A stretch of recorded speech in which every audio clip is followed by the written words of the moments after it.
Students, आज जो हम करेंगे to way analysis of variance करेंगे। लास्ट टाइम हमने one way analysis of variance किया था। To way analysis of variance में क्या होता है कि आपके पास एक की बजाय दो फैक्टर्स होते हैं जिनका इम्पैक्ट आप देखते हैं डिपेंडेंट वेरिएबल के ऊपर। तो या आप ये कह सकते हैं कि फ़र्ज़ करें कि आप वीट प्रोडक्शन पे इम्पैक्ट देखना चाहते हैं फर्टिलाइज़र का और वैरायटीज़ ऑफ सीड्स का। तो यहाँ फर्टिलाइज़र और वैरायटीज़ ऑफ सीड जो हैं ये आपके दो फैक्टर्स होंगे, और जिस पे इम्पैक्ट देखा जा रहा है वीट पे कितना इम्पैक्ट करते हैं या वीट प्रोडक्शन पे कितना इम्पैक्ट करते हैं, वीट आपका डिपेंडेंट वेरिएबल होगा कि वीट प्रोडक्शन जो है वो क्या होगी, डिपेंडेंट वेरिएबल। फर्टिलाइज़र क्या होगा, इंडिपेंडेंट वेरिएबल, और फैक्टर वन कह लें उसे। सीड क्या होगा, ये भी इंडिपेंडेंट वेरिएबल, ये सेकंड फैक्टर होगा।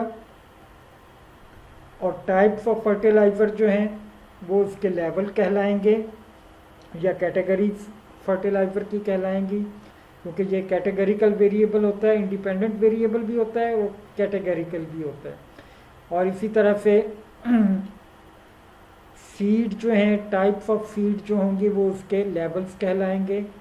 और सीड भी के लेवल जो हैं या कैटेगरीज जो हैं ये दी हुई हैं। सीड एक इंडिपेंडेंट वेरिएबल है क्योंकि इसका इम्पैक्ट हम डिपेंडेंट वेरिएबल वीट प्रोडक्शन पे देखना चाहते हैं।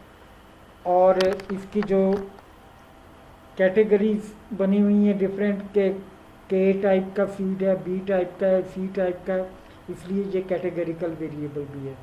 तो दिस मीन के आपके जो टू वे एनालिसिस होंगे उसमें टू कैटेगरिकल वेरिएबल होंगे या इंडिपेंडेंट वेरिएबल होंगे, और उनका इम्पैक्ट आप जो है एक डिपेंडेंट वेरिएबल पे या जैसे अभी हमने कहा कि वीट प्रोडक्शन पे जो है वो देखना चाहते हैं। नेक्स्ट हम ये देखते हैं कि one way analysis of variance हमने किया था, उसकी जो लेआउट थी वो क्या थी, और to way analysis of variance की लेआउट क्या थी, दोनों का कंपैरिजन करते हैं, जहाँ से आपको पता चल जाएगा कि वन वे कौन सा होता है और to way analysis of variance कौन सा होता है। कि ऊपर जो लेआउट दी गई है ये one way analysis of variance की है। कि फ़र्ज़ करें कि हमने उसमें क्या किया था कि फर्टिलाइज़र का इम्पैक्ट देखना चाहते हैं कि वीट प्रोडक्शन पे। तो हमने ये थ्री प्लॉट्स थे हमारे पास, x11, x21, x31, x12, x22, x32, इसी तरह x13, 23, 33, ये आपके जो हैं प्लॉट्स थे। ए, बी और सी आपके फर्टिलाइज़र थे। तो प्लॉट्स पे आपने जब फर्टिलाइज़र अप्लाई करने के बाद ये प्रोडक्शन आपके पास आ जाएगी, ये वैल्यूज़ आ जाएंगी। इन वैल्यूज़ की बेस पे आपने एनालिसिस करना है क्या है कि ये तीनों फर्टिलाइज़र जो हैं वो एक जैसे हैं या कि इनके एवरेज जो है वो किसी एक की एवरेज जो है दूसरों से बेहतर है या कमतर है। तो ये कंपैरिजन हमने करना होता है कि इनके मीन्स को कंपेयर करना होता है कि तीनों फर्टिलाइज़र से जो प्रोडक्शन आई है उसके जो मीन होंगे उनको कंपेयर करना होता है। ये हमने लास्ट टाइम किया था one way analysis of variance में। Two way analysis of variance में जैसे आपको पहले बताया कि हम टू फैक्टर्स लेते हैं। एक फैक्टर हमने फर्टिलाइज़र ले लिया और दूसरा फैक्टर हमने सीड ले लिए। फर्टिलाइज़र के तीन लेवल थे कि ए टाइप का फर्टिलाइज़र था, बी टाइप का फर्टिलाइज़र था, सी टाइप का फर्टिलाइज़र था। फर्ज करें कि नाइट्रोजन, फास्फेट एंड सल्फ़र वगैरह इस तरह के आपके फर्टिलाइज़र हैं। और दूसरी तरफ आपके पास सीड थी, सीड के वैराइटीज़ थी कि S1, S2, S3, एक बहुत अच्छी क्वालिटी का, एक दरमियानी क्वालिटी का, एक और किसी और कंपनी के सीड थे। आप इनकी क्वालिटी को भी चेक करना चाहते हैं और साथ साथ फर्टिलाइज़र की जो है प्रोडक्टिविटी को भी आप जो है टेस्ट करना चाहते हैं। तो जब दो आपके पास आ जाएंगे फैक्टर तो वहाँ आप to way analysis of variance लगाएंगे। आपने क्या किया कि इस तरह से प्लॉट्स को, ए प्लॉट को में जो X11 प्लॉट था इसको आपने S1 सीड दे दिया और ए फर्टिलाइज़र दे दिया। इसी तरह से फर्ज करें ये प्लॉट है आपके पास X23, इसको सी फर्टिलाइज़र दे के और F2 जो है सीड लगा दिए। एंड पे आपने इनकी कैलकुलेशन करके अंदाज़ा लगाना होता है, कहा है कि तीनों फर्टिलाइज़र जो हैं इनकी प्रोडक्टिविटी सेम है या कि डिफरेंट है। इसी तरह ये तीनों सीड जो आपने अप्लाई किए हैं तीनों टाइप्स के, सारी टाइप्स जो हैं एक जैसी प्रोडक्शन देती हैं या कि इनकी प्रोडक्शन में कोई फ़र्क है। तो ये 2 वे में हम करते हैं कि आपके पास 2 फैक्टर्स आ जाते हैं। नेक्स्ट एक एग्जांपल की मदद से हम न्यूमेरिकल को हल करते हैं जिसमें आपको प्रोसीजर का भी पता चल जाएगा कि 2 वे एनालिसिस में हम न्यूमेरिकली कैसे हल करते हैं क्वेश्चन को और कैसे देखते हैं कि जो ट्रीटमेंट मीन्स हैं वो आपस में इक्वल हैं या जो दूसरे फैक्टर्स के मीन्स हैं वो आपस में इक्वल हैं या नहीं इक्वल। एग्जांपल में क्या है कि a factory has 3 plants to produce particular items. कोई आइटम तैयार करती है कि 3 प्लांट्स हैं फैक्ट्री में। Work is done in 3 shifts, morning, evening, night, 3 शिफ्टों में वहाँ काम होता है। In order to see whether the production of 3 plants is same, के तीनों प्लांट्स जो लगे हुए हैं वो हम देखना चाहते हैं क्या उनकी प्रोडक्शन एक जैसी है, और इसके साथ साथ and also to see whether the workers are producing same result in all 3 shifts. और ये भी हम देखना चाहते हैं कि तीनों शिफ्टों में जो वर्कर्स काम कर रहे हैं या तीनों शिफ्टों की जो प्रोडक्शन है वो भी एक जैसी आती है या कि उसमें कोई फ़र्क है। Management randomly take a record of 1 day, एक दिन का वो रिकॉर्ड लेते हैं। On the basis of this record test the hypothesis that performance of all the plants is same and the performance of all the shift are also same. कि ये आपने hypothesis test करना है कि तमाम प्लांट्स की परफॉर्मेंस भी एक जैसी है, कि प्लांट ए, बी एंड सी जो है एक जैसी परफॉर्मेंस दे रहे हैं, और तीनों शिफ्टों पे जो लोग काम कर रहे हैं तीनों शिफ्टों से भी जो परफॉर्मेंस आ रही है वो भी सेम है, कि प्लांट्स की प्रोडक्शन के मीन जो हैं वो भी सेम है और शिफ्टों से जो प्रोडक्शन आ रही है उनके मीन भी सेम है। ये हम टेस्ट करना चाहते हैं। ये 2 वे एनालिसिस हो जाएगा। क्यों हो जाएगा? क्योंकि यहाँ एक तरफ प्लांट्स को हम स्टडी कर रहे हैं, ए बी सी इसकी कैटेगरीज हैं, कैटेगोरिकल वेरिएबल बन जाएगा।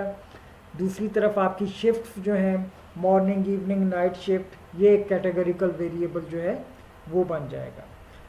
तो इसको हल कैसे करना है कि जैसे आपने 1 वे एनालिसिस में फार्मूलेशन ऑफ हाइपोथेसिस बनाते हैं एक स्टेप 1 में, तो उसमें नल हाइपोथेसिस लेते हैं।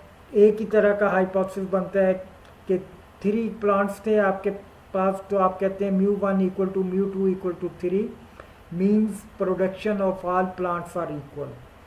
तो ये हमारा होता है कि तमाम मीन आपस में बराबर हैं। अल्टरनेट हाइपोथेसिस क्या होगा कि mean production of any 2 plants is not equal, कि कोई से 2 प्लांट की जो प्रोडक्शन है वो बराबर नहीं है। इसी तरह ये तो आपने बना लिए प्लांट्स के लिए। इसी तरह आप जो है शिफ्ट के लिए भी हाइपोथेसिस बनाएंगे कि नल हाइपोथेसिस बनाएंगे μ1 इक्वल टू μ2 इक्वल टू μ3, तो mean production of all shifts are equal, कि तमाम शिफ्टों में जो प्रोडक्शन आ रही है वो बराबर है। अल्टरनेट हाइपोथेसिस क्या होगा कि mean production of any 2 shift is not equal, कि मीन प्रोडक्शन जो है कोई सी 2 शिफ्टों की बराबर नहीं है। कि ये हो सकता है कि रात को जो है प्रोडक्शन कम हो जाती हो, तो कुछ वर्कर जो हैं वो सुस्त हो जाते हैं, और दिन के वक्त जो काम होता है उसमें प्रोडक्शन ज़्यादा हो, कि ये भी हो सकता है। तो अल्टरनेट में हमने इसको रख लिया कि mean production of any 2 shift is not equal.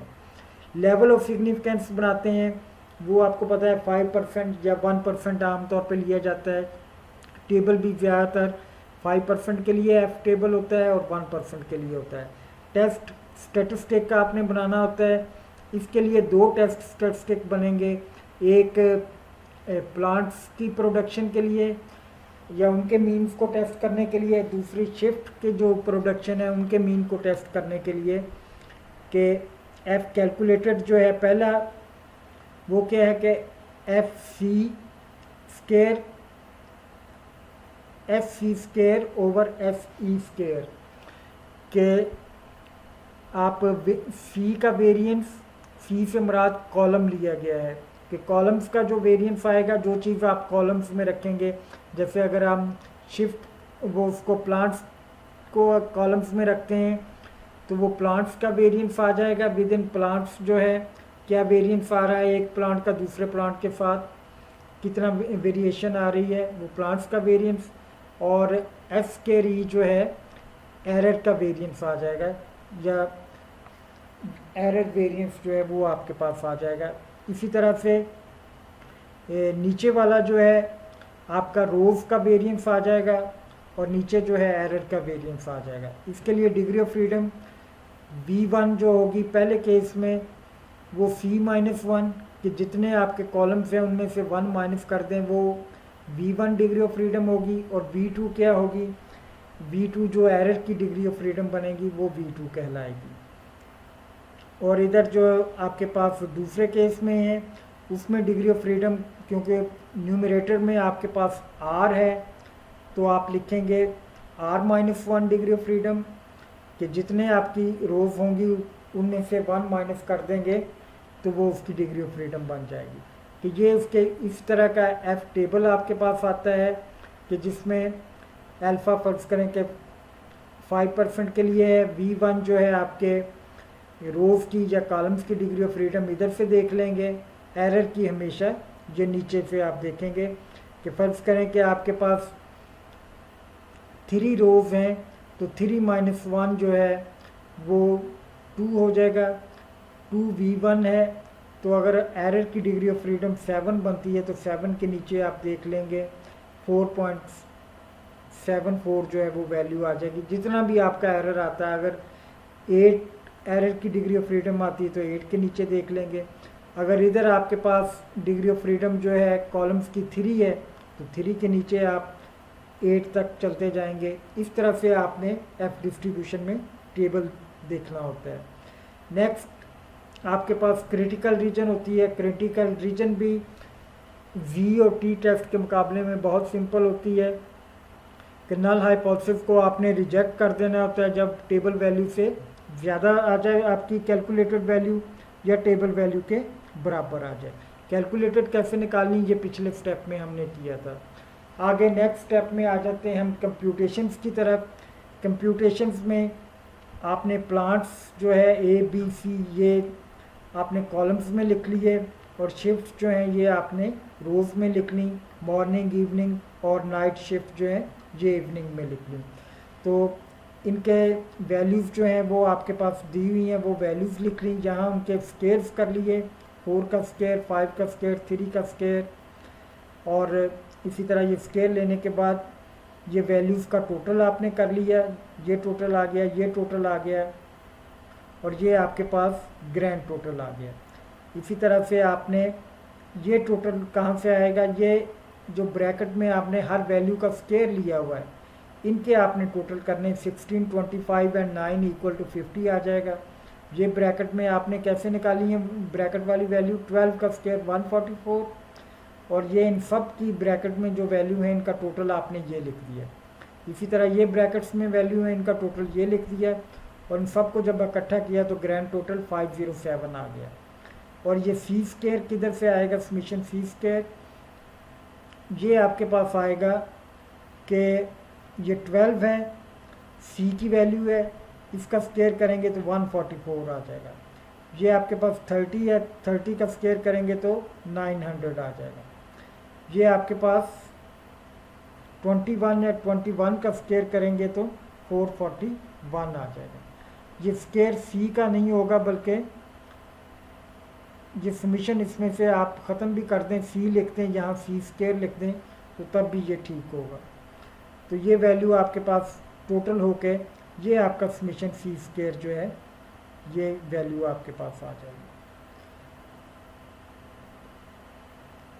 तो नेक्स्ट है कि हम करेक्शन फैक्टर जो है निकालेंगे डाटा का। वो कैसे निकालते हैं कि ग्रैंड टोटल का स्क्वायर करने के बाद उसे नंबर ऑफ ऑब्जर्वेशन पे डिवाइड कर देते हैं। ग्रैंड टोटल हमारे पास कितना था कि जो पीछे हमने निकाला है, ये अभी हम बोर्ड पे भी निकाल के देखेंगे कि ग्रैंड टोटल का स्क्वायर करके उसे टोटल वैल्यूज़ थी आपके पास 3 इंटू 3, 3 रोज थी, 3 कॉलम्स थे, 9 वैल्यूज़ थी, तो ग्रैंड टोटल 63 था। उसका स्क्वायर लेके आपने ये वैल्यू लिख दी। फिर टोटल सम ऑफ स्क्वायर निकालते हैं, summation X Y J square minus correction factor. इसी तरह से कॉलम एस निकाल लेते हैं, और एक नई चीज़ जो है उसमें रो एस हम निकालते हैं, और इन सब को टोटल में से माइनस करके हम एरर एस निकाल लेते हैं। ये निकालने के बाद आप अनोवा टेबल बनाते हैं। अनोवा में सोर्स ऑफ वेरिएशन लिखते हैं, डिग्री ऑफ फ्रीडम होती है, सम ऑफ स्क्वायर्स होते हैं, मीन स्क्वायर होते हैं, एफ कैलकुलेटेड लिखते हैं, एफ टेबल लेते हैं, और डिसीजन जो है आपने करना होता है वो लेते हैं। वो आपको पता है कि अगर कैलकुलेटेड वैल्यू टेबल वैल्यू से ज़्यादा आ जाए तो हाइपोथेसिस रिजेक्ट कर देते हैं, अदरवाइज हम इसको एक्सेप्ट कर देते हैं। अब ये चीज़ें मैं आपको बोर्ड पे समझाने की कोशिश करता हूँ ताकि आपको आसानी से समझ आए। स्टूडेंट्स, अब हम बोर्ड पे इसी एग्जाम्पल को हल करते हैं ताकि बोर्ड पे आपको क्लासरूम का माहौल जो है वो मिल सके। कि बोर्ड पे हल करने के लिए वही एग्जाम्पल थी जिसमें आपके 3 प्लांट्स थे, ए बी और सी, और 3 शिफ्ट्स में वहाँ काम हो रहा था, और उनकी वैल्यूज आपने लिखी थी। जो प्रोडक्शन आई थी 4, 5, 3, बी प्लांट से जो प्रोडक्शन आई 12, 10, 8, और सी प्लांट से जो प्रोडक्शन आई 8, 7, 6। तो ये सारी आपने जो क्वेश्चन आपका था उसके मुताबिक वैल्यूज लिखनी। ये लिखने के बाद पहला काम हमने ये करना है कि ये कॉलम्स के टोटल करने हैं। कि इस कॉलम का टोटल करें तो कितना बनता है कि ये आपके पास बन जाता है 12, ये 30, और तीसरा टोटल आपके पास बनता है 21। और इस टोटल को नाम दे देंगे क्योंकि कॉलम्स का टोटल है, इसे सी दे दें नाम जो है, या सी आई भी लिख देते हैं बाज़ औक़ात। और ये कॉलम्स के ये तीनों टोटल जो है इनको इधर आप टोटल कर लें ग्रैंड टोटल में, तो ये 63 बन जाते हैं। 63, ये टोटल आपके पास 63 आ गया कि 12 प्लस 30 प्लस 21। तो ये सी आपके पास आ गया। ये जो 63 है ये समीशन सी इसको कहते हैं। आगे आपने एक काम करना होता है जिसको आप कहते हैं समीशन एक्स आई जे स्क्वायर। ये जो वैल्यूज होती हैं ये एक्स आई जे होती हैं। मसलन ये x11 है, x12 है, जैसे पीछे आपको लेआउट में बताया था। तो एक्स आई जे से मुराद ये है कि हर वैल्यू उसका हमने करना है स्क्वायर। स्क्वायर करना है, 4 का स्क्वायर करेंगे तो 16 बनेगा, ये ब्रैकेट में लिख दिया। 5 का स्क्वायर 25 ब्रैकेट में लिख दिया। 3 का स्क्वायर 9, ये भी हमने ब्रैकेट में लिख दिया। इस तरह इधर 12 का स्क्वायर लिया हमने 144, ये ब्रैकेट में लिख दिया। 10 का स्क्वायर 100, 8 का स्क्वायर 64, इस 8 का स्क्वायर भी 64, 7 का 49, और 6 का 36 जो है ये हमने लिख दिया। ये करने के बाद इधर जब हम इन ब्रैकेट वाली वैल्यू का टोटल करेंगे तो ये आपके पास जो है एक्स आई जे स्क्वायर का टोटल आ जाएगा। पहली वैल्यू का टोटल जो है आपके पास 50 आता है, दूसरा जो है 308 आता है, थर्ड वन जो है 149 आता है, और इन सब का टोटल करें 50, 308 एंड 149 का, तो वो समीशन एक्स आई जे स्क्वायर कहलाएगा। और ये बनता है 507। 507 इसकी वैल्यू आ जाएगी। तीसरा कॉलम हमने एक और बनाना होता है, तीसरी रो जो है उसमें क्या होगा कि ये सी की जो वैल्यूज हैं तीनों कॉलम्स के जो टोटल है इनका स्केयर लेना होता है। कि सी स्केयर लेने के बाद यहाँ इनका सबका समेशन कर लेना है। तो सी का जब हम स्केयर लेते हैं ये 144 आ जाएगा। 144 कैसे कि ये 12 का हम स्केयर ले रहे हैं। सी जो है कॉलम्स के टोटल को रिप्रेजेंट करता है। ये C1 कह लें, ये C2 कह लें, ये C3 कह लें। 30 का स्केयर जो है 900 आ जाएगा। 21 का स्केयर जो है 441 आ जाएगा, 441। और इन तीनों का जब आप स्केयर करेंगे, टोटल करेंगे तो ये 1485 आ जाएगा। ये समेशन सी आई स्केयर, आमतौर पर आई साथ लिख देते हैं कि ये 1 भी है, 2 भी है और 3 भी है। तो ये 1485 जो है समेशन सी स्केयर आ जाएगा। तो ये आपके पास वैल्यू निकल आएगी। ऐसे ही आपने इधर भी एक जो आपकी रोज हैं इनका टोटल भी लेना है। ये रोज है, ये रो होती है, इधर कॉलम होते हैं। First row, second row and third row. Rows के टोटल को आप समेशन आर कह सकते हैं या आर आई या आर जे कह सकते हैं। तो इनका टोटल में क्या होगा, ये 4 का स्केयर आप लें, 4 को ले लें, 12 को ले लें, 8 को ले लें। तो ये टोटल आपके पास बन जाता है 24। और इधर 5, 10 एंड 7 का टोटल जो है 15 एंड 7 22 आ जाएगा। 9 एंड 8 17 टोटल आ जाएगा। ये रोज में जो ओरिजिनल वैल्यू थी आपकी उनका आपने टोटल किया। और इस तरह अगर टोटल करेंगे तो ये पहले से किया हुआ 63 इधर से कर लें या इधर से कर लें, ये टोटल सेम आना चाहिए। आगे आपको जरूरत पड़ती है समेशन और स्केयर की, कि रोज के टोटल्स का स्केयर आपने करना है। ये रोज का आपने टोटल किए हुए, इनका आपने स्केयर करना है। 24 का स्केयर 576, 22 का स्केयर 448, 22 का स्केयर 484, 17 का स्केयर 289। और इन सब का जो टोटल होगा वो समेशन आर स्केयर कहलाएगा 1349। 1349 ये वैल्यूज आपने ये टेबल पहले स्टेज पे कंप्लीट करना है। कि पहला स्टेप आपका क्या है, फिर देख लें कि पहले ये कॉलम्स के टोटल कर लिए, इसी तरह रोज के टोटल कर लिए, फिर हर वैल्यू का स्केयर ले लिया, उनके टोटल नीचे आपने करने हैं। स्केयर जो ब्रैकेट में हमने लिखे हैं इनके टोटल नीचे कर दिए। कॉलम्स के टोटल्स का स्केयर ले लिया, इनको इधर टोटल कर दिया।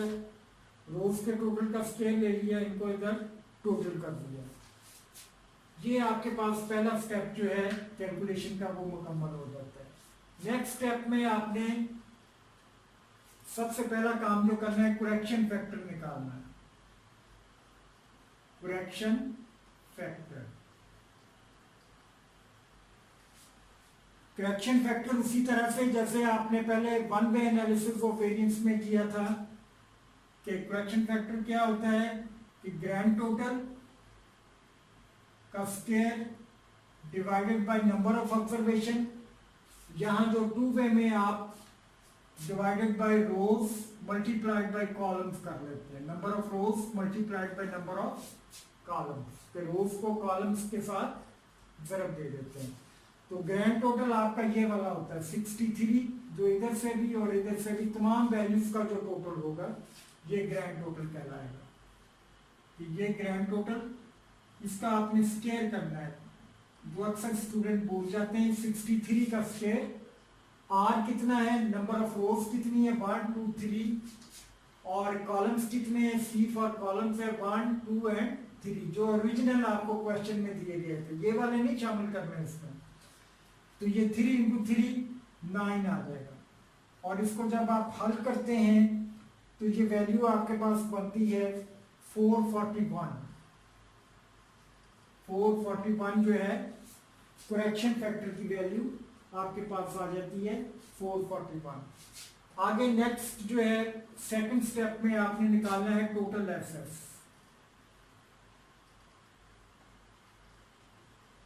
टोटल सम ऑफ स्केयर, या इसको टोटल एसेट्स भी क्या देते हैं। ये कैसे होगा कि टोटल एसेट्स, जैसे मैंने कहा कि समीशन एक्स आई जे स्केयर जो है, जो हर वैल्यूज के स्केयर लेके आपने टोटल किया हुआ है, ये वाला 507, इसमें से आपने करेक्शन फैक्टर माइनस कर देना। जो ऊपर निकाला आपने करेक्शन फैक्टर CF भी कहते हैं इसको, ये आपने माइनस कर देना। ये वैल्यूज थी आपके पास 507 समीशन एक्स आई जे स्केयर। समीशन एक्स आई जे स्केयर कितनी थी 507, माइनस आपने करेक्शन फैक्टर किया 441, और आपके पास 66 जो है ये बाकी बच जाएगा। तो करेक्शन फैक्टर में से माइनस किया और 66 आपके पास टोटल एसेट्स आ जाएगा। ये होगा टोटल एसेट्स 66। टोटल एसेट्स के बाद जो नेक्स्ट चीज हमने निकालनी है वो आप निकाल लें कॉलम एसेट्स। तो पहले आपने टोटल एसेट्स निकाल लिया,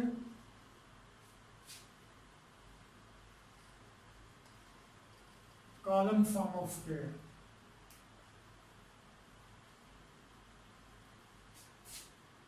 या कॉलम एसेट्स। कॉलम एसेट्स में क्या होगा, इसमें ये कॉलम्स के जो टोटल हैं इनके हमने स्केयर्स लिए हैं कि समीशन सी स्केयर ओवर, अगर कॉलम्स हैं तो रोज नंबर ऑफ रोज पे डिवाइड कर देते हैं, over R minus correction factor. Summation C square या सी आई स्केयर जो है ये आपने निकाल लिए 1485, या यहां कर लें, हम जगह बचा लेते हैं कि 1485 divided by 3 minus correction factor. Correction factor वही है 441। ये जब माइनस करेंगे तो आपके पास जो वैल्यू आएगी वो 54 आ जाएगी।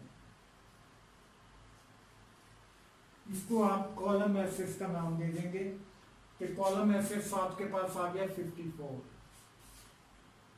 नेक्स्ट जो है हमने निकालना होता है रो एसेट्स,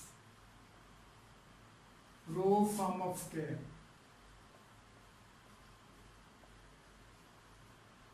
या रो एसेट्स। रो एसेट्स किसके बराबर होता है कि समीशन आर स्केयर ओवर, यहां रोज हैं तो डिवाइड करेंगे नहीं कॉलम्स पे, कॉलम्स से तो डिवाइड किया आपने नंबर ऑफ रोज पे, रोज हैं तो डिवाइड करेंगे कॉलम्स पे। इसकी क्या वजह है कि आपके पास 3 कॉलम है जिनका ये टोटल आगे रो के टोटल में कन्वर्ट होता है, माइनस करेक्शन फैक्टर। तो ये वैल्यू आपने निकाली थी 1349 डिवाइडेड बाय 3 पे डिवाइड करने के बाद यही करेक्शन फैक्टर इसमें से भी माइनस कर देंगे 441, तो आपके पास वैल्यू आएगी 8.121, 8.1267। ये आपके पास आ जाएगा रो एसेट्स। नेक्स्ट जो है एरर एसेट्स, वो आप नोवा टेबल में भी निकाल लेते हैं या यहां भी निकाल सकते हैं कि एरर सम ऑफ स्केयर, या से एरर एसेट्स भी कह देते हैं। ये क्या होगा कि टोटल एसेट्स में से रो एसेट्स माइनस करेंगे फिर कॉलम एसेस माइनस करेंगे तो आपके पास जो है ये एरर एसेस आ जाएगा। मसलन टोटल एसेस क्या था हमारे पास, टोटल एसेस था 66, यहां हमने निकाला हुआ है, ये टोटल एसेस था। कॉलम एसेस था 54, रो एसेस था आपके पास, ये नीचे मैंने निकाला है कि रो एसेस इसने पहले लिखा हुआ है, वो लिखते हैं 8.1267 माइनस कॉलम एसेस 54, ये माइनस करने के बाद जो बाकी आपके पास एरर के लिए एसेस बचता है वो 3.8733 आ जाएगा। ये आपके पास एरर एसेस आ जाएगा। कि आपने यहाँ क्या क्या निकाला, सबसे पहले करेक्शन फैक्टर इसलिए निकालते हैं क्योंकि वो टोटल एसेस से भी माइनस करना होता है, कॉलम एसेस से भी, रो एसेस से भी। तो करेक्शन फैक्टर निकालने के बाद आपने टोटल एसेस निकालने के लिए summation xij² minus correction factor कर दिया तो टोटल एसेस आ गया। ये टोटल एसेस आ गया। कॉलम एसेस बनाने के लिए कॉलम्स का जो टोटल था उसके स्क्वायर्स इकट्ठे करके ऐड किए, यहां लिखे और उन्हें नंबर ऑफ रोज पे डिवाइड करके इसमें से भी करेक्शन फैक्टर आपने माइनस कर दिया, ये वैल्यू आ गई। इसके बाद आपने रो एसेस निकालने के लिए रोज के जो टोटल थे इनके स्क्वायर किए, इनको ऐड किया, ऐड करने के बाद आपने नंबर ऑफ कॉलम्स पे डिवाइड किया, 1 2 3 कॉलम्स थे, 3 पे डिवाइड किया तो माइनस करेक्शन फैक्टर इसमें से भी कर दिया, तो ये आपके पास रो एसेस आ गया। अब टोटल में से अगर आप कॉलम एसेस निकाल दें, रो एसेस निकाल दें तो बाकी एरर एसेस बच जाता है। Total minus row SS minus column SS equal to 3.8733, तो ये आपके पास जो है एरर एसेस की वैल्यू आ जाएगी। ये एरर सम ऑफ स्केयर्स। पहली स्टेजेस पे हमने वो डाटा से लेके उसमें टेबल में कैलकुलेशन की, दूसरी स्टेजेस पे हमने ये वाले काम किए और थर्ड स्टेज में हम अनोवा टेबल बनाते हैं। अनोवा टेबल क्या है, उसमें सारी चीजें हम समराइज करके लिख के और पहुंचते हैं एफ कैलकुलेटेड तक। के नोवा टेबल में ये आपके कॉलम्स आमतौर पे बनते हैं, source of variation, degree of freedom, SS मैंने लिखा है जो सम ऑफ स्क्वायर को रिप्रेजेंट करेगा। ये जो एसएस है, column SS, row SS, total SS, error SS, mean square, ये सम ऑफ स्क्वायर को डिग्री ऑफ फ्रीडम पे डिवाइड करके आ जाएगा। एफ कैलकुलेटेड जो है, ये जो फार्मूला में आपने लिखी थी उस तरीके से कैलकुलेट करेंगे, जो टेस्ट स्टैटिस्टिक का फार्मूला आपने बनाया था इसके मुताबिक आ जाएगी। ये टेबल से वैल्यू आपने देखनी है और उसकी बेस पे आपने डिसीजन करना है कि हाइपोथेसिस रिजेक्ट होगा या एक्सेप्ट होगा। सोर्स ऑफ वेरिएशन में वेरिएशन कितने तरह की होती है हमारे पास, यहाँ टू वे एनालिसिस में एक तो आपके पास जो है कि कॉलम एक्सेस होता है, एक रोज होती हैं और एक एरर होता है।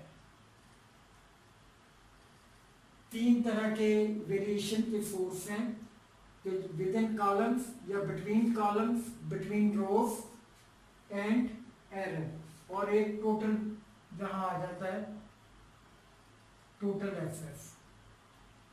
अब डिग्री ऑफ फ्रीडम जो है वो कैसे बनाते हैं कि टोटल के लिए जितनी वैल्यूज हों उनमें से 1 माइनस कर दिया जाता है। आपके पास r इंटू सी वैल्यूज थी, -1 कर देंगे। r इंटू सी कितना था 9, -1 किया तो ये 8 बन गया। तो टोटल आपकी वैल्यूज 9 बनती थी, तो डिग्री ऑफ फ्रीडम इसके लिए जो टोटल की जो डिग्री ऑफ फ्रीडम है वो 8 बन जाएगा। कॉलम्स की डिग्री ऑफ फ्रीडम बनानी है तो वो c -1 कर देंगे, नंबर ऑफ कॉलम्स -1, 3 कॉलम्स थे -1 करेंगे तो ये 2 बन जाएगा। रोज की डिग्री ऑफ फ्रीडम बनानी है तो r -1 नंबर ऑफ रोज कितनी थी 3 -1 करेंगे तो ये भी 2 आ जाएगी। बाज़ औक़ात रोज और कॉलम्स की तादाद मुख्तलिफ भी हो सकती है। अब ये 2 आपके रोज के आ गए, ये 2 कॉलम्स के आ गए, टोटल आपके 8 हैं। एरर के लिए कितने बच जाते हैं, तो 8 में से ये 4 निकाल दें तो बाकी 4 जो है वो एरर की डिग्री ऑफ फ्रीडम बच जाएगी आपके पास। बाकी जो है वो एरर की डिग्री ऑफ फ्रीडम आपके पास बच जाएगी।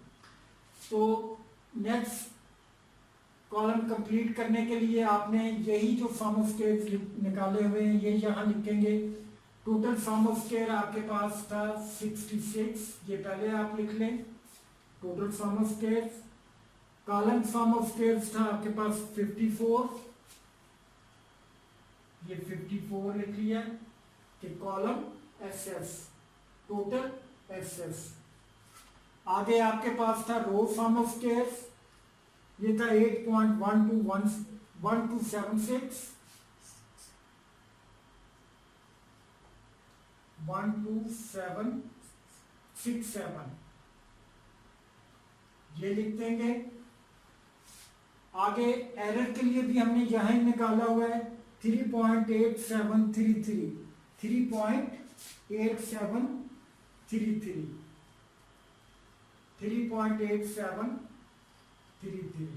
ये हमारे पास आ जाएगा एरर एसएस। आगे हमने मीन स्केयर्स निकालने हैं। मीन स्केयर्स कैसे निकालेंगे कि जो सम ऑफ स्केयर्स आपने निकाले हुए हैं इनको इनके जो पीछे डिग्री ऑफ फ्रीडम्स है उन पे डिवाइड कर देंगे। 54 को 2 पे डिवाइड करेंगे तो ये 27 आ जाएगा। 54 डिवाइडेड बाय 2। रोज का मीन स्केयर निकालने के लिए रोज सम ऑफ स्केयर को 2 पे डिवाइड करेंगे तो ये आ जाएगा 4.06335। ऐसे ही ये एरर के लिए मीन स्केयर निकालेंगे या एरर मीन स्केयर निकालेंगे तो उसे 4 पे डिवाइड करेंगे, ये आएगा 0.9683 0.9683 आ जाएगा। ये आपका एरर मीन स्केयर आ जाएगा। ये आपका कॉलम जो है कंप्लीट हो गया है। इसके बाद आपने एफ कैलकुलेटेड निकालनी है। अगर आप पीछे जाके देखें कि जो हमने फार्मूला लिखा था एफ कैलकुलेटेड के लिए तीसरे स्टेप में टेस्ट स्टेप में, वो क्या था कि F square C divided by F square E या sigma square C over sigma square E. तो ये आपने निकाला था सी से कॉलम और ई से एरर। तो सी की वैल्यू को आप एरर पे डिवाइड कर देंगे। मीन स्केयर ये जो है आपके एफ स्केयर सी कहलाएगा, ये एफ स्केयर आर कहलाएगा, ये एफ स्केयर ई कहलाएगा।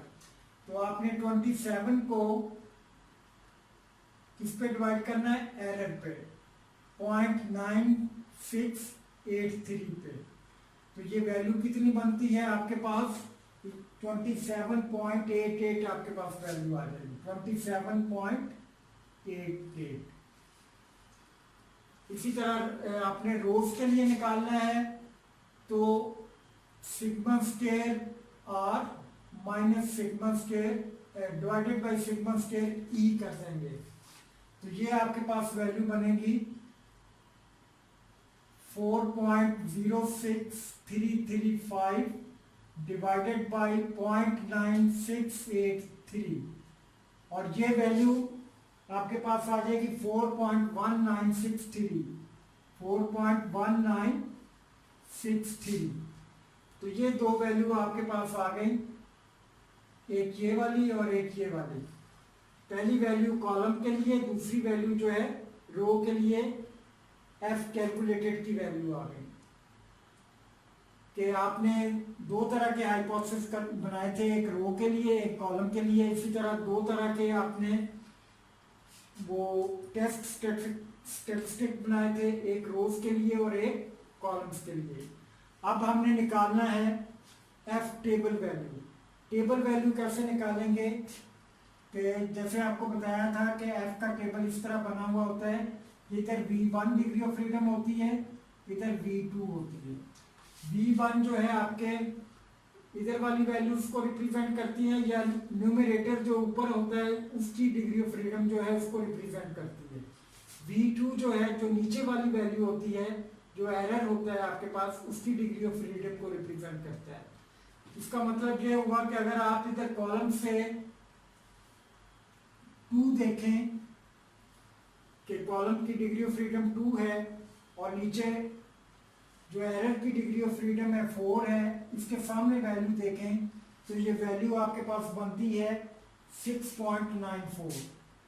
6.94 ये एफ टेबल में आपने देखनी है। एफ डिस्ट्रीब्यूशन जो है उसका टेबल, जिस तरह काई स्क्वायर का टेबल था या उसका टी डिस्ट्रीब्यूशन का था, नॉर्मल डिस्ट्रीब्यूशन का था, इस तरह एफ डिस्ट्रीब्यूशन का भी टेबल होता है। तो ये मैंने अभी लेक्चर में भी आपको दिखाया था।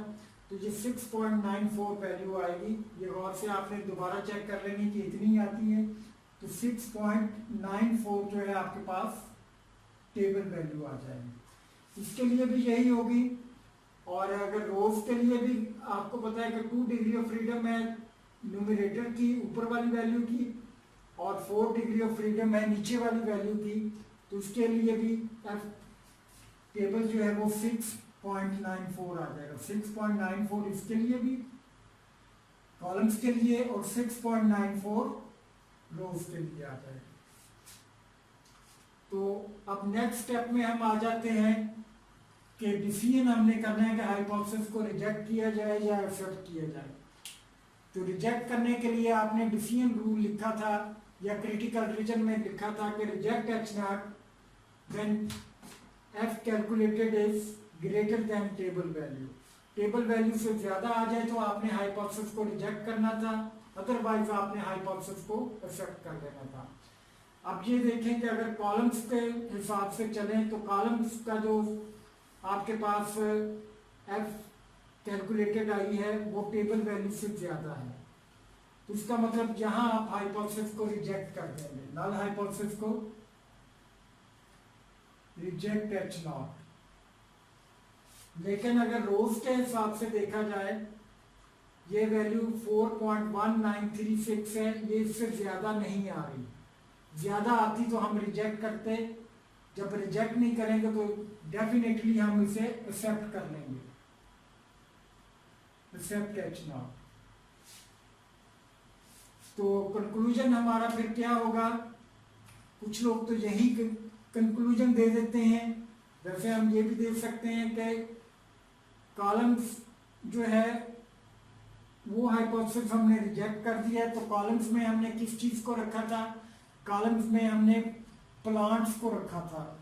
तो प्लांट्स की प्रोडक्शन का जो मीन है या मीन प्रोडक्शन जो है वो सेम नहीं है। अगर एक्सेप्ट हो जाता तो हम कहते हैं कि तीनों मीन जो है, तीनों प्लांट्स की प्रोडक्शन सेम है। ये रिजेक्ट हो गया तो हम ये कहेंगे कि any two means are not equal, कि कोई से दो मीन जो है आपस में बराबर नहीं है। तो प्लांट्स की प्रोडक्शन तो सेम नहीं है।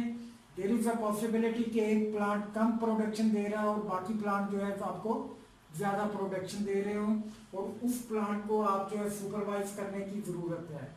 वेयर एज रो जो है, रोज में हमने शिफ्ट को रखा था कि शिफ्ट 1, शिफ्ट मॉर्निंग, इवनिंग और नाइट शिफ्ट को। तो शिफ्ट की जो प्रोडक्शन है वो हाइपोथेसिस आपका एक्सेप्ट हो रहा है। इसका मतलब कि शिफ्ट के मीन जो है वो आपस में बराबर हैं। तो तीनों शिफ्टों में जो काम हो रहा है उसमें जो प्रोडक्शन आ रही है उसमें कुछ सिग्निफिकेंट फर्क नहीं है। तो हम कहेंगे शिफ्टों में काम जो है, चाहे मॉर्निंग है, इवनिंग है या नाइट शिफ्ट है, उनमें तो मीन बराबर हैं। जबकि प्लांट्स में जो प्रोडक्शन आ रही है वो प्लांट्स की प्रोडक्शन आपस में बराबर नहीं है। तो इस तरह से हम ये अपना कंक्लूजन ड्रा कर सकते हैं। आप यहाँ तक भी खत्म कर दें तो काफ़ी है, लेकिन अगर आप रिसर्चर हैं तो फिर आपको वो ज़ाहिर है कि पूरे जो है रीज़न देनी पड़ेगी। तो ये तो था आपका analysis of variance technique for 2 way analysis.